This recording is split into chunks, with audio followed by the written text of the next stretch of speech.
Good morning everyone. Welcome all students to this new journey. From today we are going to start a new journey. In this journey we will complete class 12th English book Flamingo. In this we will complete answers of the all questions. Okay. Now let's start the class without wasting any time. And now you can see on the board lesson 1. Lesson 1 its name the last lesson. आज की class में अपन करेंगे What was France expected to be prepared with for school that day? तो देखिए यहाँ पर एक person का नाम है, यहाँ पर फ्रांस, क्या पढ़ते हैं इसको बेटा? फ्रांस, क्या पढ़ेंगे? फ्रांस। तो what was France expected to be prepared? Prepared means आप सभी को पता होगा तैयार करना, क्या होता है? तैयार करना, ये हो गया तैयार करना। तो France, what was France expected to be prepared with for school that day. That day means होता है उस दिन, क्या होता है? उस दिन। तो देखिए अब फ्रांस को क्या तैयार करके लेके जाना था स्कूल उस दिन, ठीक है ना। यहाँ पर क्वेश्चन कंप्लीट, आपका आंसर देखिए डेट डे उस दिन। डेट डे मीन्स हो गया बेटा उस दिन। डेट डे उस दिन फ्रांस, जो फ्रांस है was expected to be prepared. Prepared में ऊपर लिखा हुआ है तैयार करना होता है विथ पार्टिसिपल्स। बस आपको इतना से याद रखना बेटा, पार्टिसिपल्स। क्या याद रखोगे? पार्टिसिपल्स। पार्टिसिपल्स एक पार्ट है ग्रामर का, तो वो उसको तैयार करके लेके जाना था। तो हमारा क्वेश्चन है कि what was France expected to be prepared with for school that day. उस दिन फ्रांस को स्कूल में क्या तैयार करके लेके जाना था, क्या कंप्लीट करके लेके जाना था? तो that day France was expected to be prepared, उसको तैयार करके फिर लेके जाना था विथ पार्टिसिपल्स। क्या लेके जाना था? पार्टिसिपल्स। चले now let's question number 2, what had been put up on the bulletin board. तो देखिए यहाँ पर what had been put up on the bulletin board. तो बुलेटिन बोर्ड होता है बेटा सूचना पटल। क्या होता है? सूचना पटल। तो हुए थे, ठीक है। ऐसा आज से पहले कभी नहीं हुआ, क्योंकि बच्चे आते तो आपको पता है, आप भी एक एज ए स्टूडेंट आप भी मस्ती करते तो वैसे वो भी करते थे, पर उस दिन बच्चे सभी पहले से अपनी जगह पर आके बैठे तो बिल्कुल शांत थे। अब देखिए क्या होता है, द टीचर्स, जो शिक्षक है, ग्रेट रूलर, जो शिक्षक है उनका ग्रेट रूलर। रूलर मतलब होता है लकड़ी, स्टिक होती है ना, रूलर जो होता है बोल सकते हैं अपन stick. Instead of rapping on the table. अब देखिए यहाँ पर रूलर मतलब तो स्टिक लकड़ी हो गया, इंस्टेड होता है के स्थान पर या के बजाय रैपिंग। रैपिंग मतलब होता है बेटा ठोकना। क्या होता है? ठोकना, या फिर इसको बोल सकते हैं अपन बजाना। क्या होता है? बजाना। तो जो रैपिंग करते थे, जो टीचर है ना, द टीचर्स ग्रेट रूलर, जो शिक्षक का जो रूलर था, स्टिक था, वो रैपिंग ऑन द टेबल, ऐसे टेबल पर चलता है, टीचर बजाते रहते ऐसे। तो रैपिंग नहीं हो रहा था, ठीक है, वो टेबल अंडर MML आर्म्स। अब जो रूलर था, जो ग्रेट रूलर था, वो टेबल पे तो नहीं बज रहा था, फिर कहाँ पर था वो? Under MML। MML is a teacher, he is a teacher in this lesson. इस लेसन में MML जो है वो टीचर है। तो जो रूलर था वो उनके अंडर, आर्म में, मतलब यहाँ पर रखा हुआ था, ठीक है। आगे क्वेश्चन है समझ में। तो क्वेश्चन था हमारा, what did France notice. France ने क्या नोटिस किया? That was unusual about school that day. उस दिन उसने विद्यालय में क्या अजीब बातें या क्या अजीब उसने क्या नोटिस किया, क्या ध्यान दिया। तो यूजुअली व्हेन स्कूल बिगेन, अक्सर क्या होता है जब विद्यालय शुरू होता था, देयर वाज अ ग्रेट बस्टल, तो बहुत ज्यादा चहल पहल है ना, शोरगुल आवाज आती थी, which could be heard out in the street, जिसको हम बाहर गलियों में सुन सकते थे। बट लेकिन it was all very still that है, लेकिन उस दिन ऐसा कुछ भी नहीं हुआ था। Everything was as quiet as Sunday morning, सब कुछ इतना शांत था जितना कि संडे मॉर्निंग, रविवार के दिन सुबह शांत रहता है। देयर वॉज नो ओपनिंग और क्लोजिंग ऑफ डेस्क, मतलब डेस्क को खोलने और बंद होने की आवाजें नहीं आ रही थी। His classmates were already in their place, और जो क्लासमेट थे, उसके जो साथी थे, वो सभी अपने स्थान पर बैठे हुए थे। The teachers great ruler instead of rapping on the table, जो शिक्षक का ग्रेट रूलर था वो टेबल पर ठोकने के बजाय शिक्षक के आर्म यानी कि बाहों में रखा हुआ था, ठीक है ना। चलिए आई होप आपको समझ में अच्छे से आ गया होगा। चलिए बढ़ते हैं नेक्स्ट क्वेश्चन की ओर। क्वेश्चन नंबर 4 देखिए, क्वेश्चन नंबर 4 है हमारा, what changes did the order from Berlin cause in the school that day. मतलब देखिए यहाँ पर वर्ड मिस तो हो गया आपका क्या, और चेंजेस मतलब बदलाव या परिवर्तन, ठीक है, परिवर्तन या बदलाव did the order from Berlin, भाई जो ऑर्डर है, जो आदेश है, कहाँ से आया था? बर्लिन से, ठीक है, बर्लिन से आया था। कॉज, कॉज मीन्स होता है बेटा कारण, क्या होता है? कारण। तो क्वेश्चन यहाँ पर ये बनता है आपका कि what changes did the order from Berlin cause in school that day, भाई उस दिन जो आदेश, जो है आदेश बर्लिन से आया था, उसके कारण स्कूल में क्या बदलाव हुआ, क्या परिवर्तन हुआ?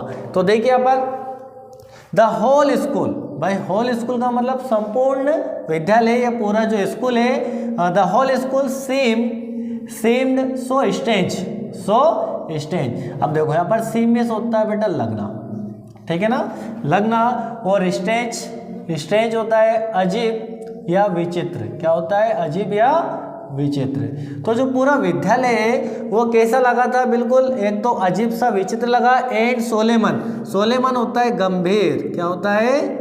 गंभीर, ठीक है। तो पूरा विद्यालय जो है पूरा अजीब सा लगा था और बिल्कुल विचित्र और गंभीर लगा था। और on the back benches, back benches होता है बेटा पीछे की जो बेंचेस है, ठीक है, पीछे की जो पीछे लगी रहती है ना बेंचेस है, उस पर क्या हुआ? देयर वर ऑलवेज एम्प्टी, जो पीछे की जो बेंचेस है जो हमेशा क्या रहती है? खाली रहती है। ऑलवेज हो गया यहाँ पर हमेशा, ऑलवेज हमेशा, एम्प्टी मतलब जो पीछे की बेंचेस हमेशा खाली रहती थी। द एल्डरली विलेज पीपल, उसमें क्या हुआ? बुजुर्ग, एल्डरली होते हैं बेटा बुजुर्ग, ठीक है ना, बुजुर्ग लोग, कहाँ के?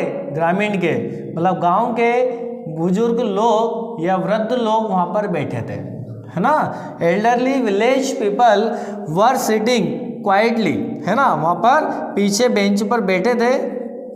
सिटिंग भी हो गया बैठना, क्वाइटली बिल्कुल शांत या बिल्कुल चुपचाप बोल सकते हैं, बिल्कुल शांत बैठे थे। लाइक, लाइक होता है यहाँ पर बेटा जैसे द किड्स, जैसे कि बच्चे बैठते हैं ना, उस प्रकार से वृद्ध लोग बिल्कुल साइलेंट बैठे हुए थे, ठीक है। यहाँ पर देखिए फिर समझ लीजिए, the whole school seemed so strange, पूरा विद्यालय जो है स्ट्रेंज एंड सोलेमन मतलब बिल्कुल विचित्र और गंभीर लगा था। ऑन द बैक बेंचेस, पीछे की बेंच पर, देयर वर ऑलवेज एम्प्टी, जो पीछे की बेंचेस हमेशा खाली रहती थी। द एल्डरली विलेज पीपल, वहाँ पर गांव के बुजुर्ग लोग वर सिटिंग मतलब बैठे थे, क्वाइट शांत बैठे थे, क्वाइटली शांत पूर्वक, जैसे कि बच्चे बैठते हैं ना उस प्रकार से तो पीछे बैठे होते हैं। चलिए अब बढ़ते हैं अपन क्वेश्चन नंबर 5 की ओर।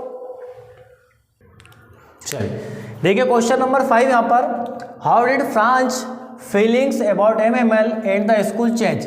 तो देखिए हाउ मिस हो गया पर कैसे, ठीक है ना, कैसे कैसे, हाउ डिड फ्रांच मतलब फ्रांच की जो फीलिंग्स, किसकी बात कर रहे हैं? फीलिंग्स, उसकी फीलिंग्स क्या थी? Sorry, how did French feeling, उसकी फीलिंग कैसी थी?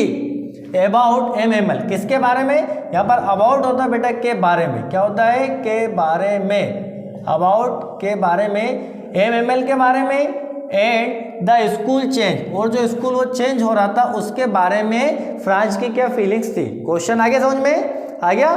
नहीं आया? पीछे से घासीराम बोल रहा है कि सर मुझे समझ में नहीं आया।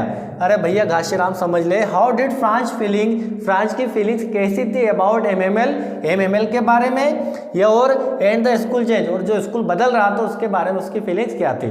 अब घासीराम को समझ में आ गया, ठीक है ना। चलिए देखिए आंसर देखिए, फ्रांच फेल्ट सॉरी, अब जो फ्रांच है felt sorry for not learning is French lesson, भाई फ्रांच क्या हुआ, अब वो दुख प्रकट कर रहा है, उसको बहुत दुख हो रहा है, क्या हो रहा है? दुख, तो उसको बहुत दुख हुआ, ही फेल्ट सॉरी मतलब उसको दुख होता है या दुख हुआ, फॉर नॉट लर्निंग, क्या उसने नहीं सीखा, लर्निंग बेटा होता है सीखना, for not learning his French lesson, भाई उसने क्या हुआ कि फ्रेंच लेसन को नहीं सीखा था। किसकी बात करें? फ्रेंच, किसकी बात करें बेटा? फ्रेंच के, फ्रेंच लेसन को उसने नहीं सीखा था या नहीं सीखा, तो उसके लिए उसको बहुत दुख हुआ। व्हेन ही रियलाइज्ड, जब उसने ऐसा समझा या रियलाइज किया, समझा कि he was to receive his last lesson in French that day, भाई क्या रियलाइज किया उसने किया कि ही वॉज रिसीव, कि भाई वो जो आज रिसीव कर रहा है, आज जो उसको पढ़ रहा है लास्ट लेसन मतलब अंतिम या लास्ट जो पार्ट है फ्रेंच का, उस दिन वो लास्ट पार्ट पढ़ रहा था। तो हिज बुक्स, और जो उसकी जो पुस्तक थी, हिज बुक्स, बुक्स में होता है पुस्तक, हिज बुक्स डेट हैड सीम जो कि उसको पहले सेम मिस होता है बेटा लगना, that had seemed such a bother, जो कि पहले जो पुस्तक, जो फ्रेंच की जो पुस्तक थी उसको क्या लगती थी, एक बोझ लगती थी। बोदर, बोदर मतलब होता है बोझ लगना, बोझ लगना, जो उसे परेशान करती थी पुस्तक, बोझ लगती थी। A while bag, while bag मतलब जो पहले, ठीक है ना, जो पुस्तक उसको बोझ लगती थी। एंड नाउ अब क्या हुआ, सीम्ड प्रीशियस टू हिम, अब वो जो किताब उसको बोझ लगती थी अब वो उसके लिए क्या हो गई है, कीमती हो गई, बहुत कीमती हो गई बेटा उसके लिए। अब क्या हो गई, वो कीमती हो गई, किसके लिए, फ्रांस के लिए। And he felt he could not give them up, और उसको ऐसा लगा या उसने ऐसा महसूस किया कि he could not give them, या गिव मतलब कि वो इन पुस्तक को त्याग नहीं सकता था। He had dislike his MML, अब वो क्या करता, ही हैड डिसलाइक, डिसलाइक मतलब नापसंद, क्या होता है बेटा, डिसलाइक, आप लाइक करते हैं ना, वैसे डिसलाइक लाइक होता है, तो यहाँ पर डिसलाइक वो नापसंद करता था हिज MML, किसको, अपने शिक्षक को, MML को। प्रीवियसली पहले की बात करें, बट लेकिन अब क्या होता है, पहले वो नापसंद करता था, बट अब ही फेल्ट सैड, अब उसको बहुत दुख होता। क्या हुआ, ही फेल्ट सैड, उसको बहुत दुख हुआ। ऑन डेट डे, उस दिन उसको बहुत दुख हुआ। At the thought of his living, भाई उसको क्या, अब जो MML जो शिक्षक है, यहाँ पर किसकी बात कर रहे हैं अपन, MML की बात कर रहे हैं, ठीक है ना, हिज मतलब अब MML जो शिक्षक है वो क्या है, स्कूल को छोड़कर जा रहे हैं, तो उसको इस बात से बहुत दुख हुआ, ठीक है ना। तो यहाँ पर क्वेश्चन नंबर 5 था हमारा, जो कि आज की क्लास में अपन कर रहा लेसन 1 के, जो जिसका नेम है द लास्ट लेसन, इसके क्वेश्चन आंसर को हमने कंप्लीट किया है। और जो आपकी बुक में जो लेसन रीड करते हैं उस पिक्चर में जो क्वेश्चन है इनको हमने कंप्लीट किया है, और जो थिंकिंग अबाउट जो एक्स्ट्रा क्वेश्चन है उसको अपन अगले वीडियो में अगली क्लास में करेंगे, ठीक है ना। आज के लिए इतना ही, जय हिंद।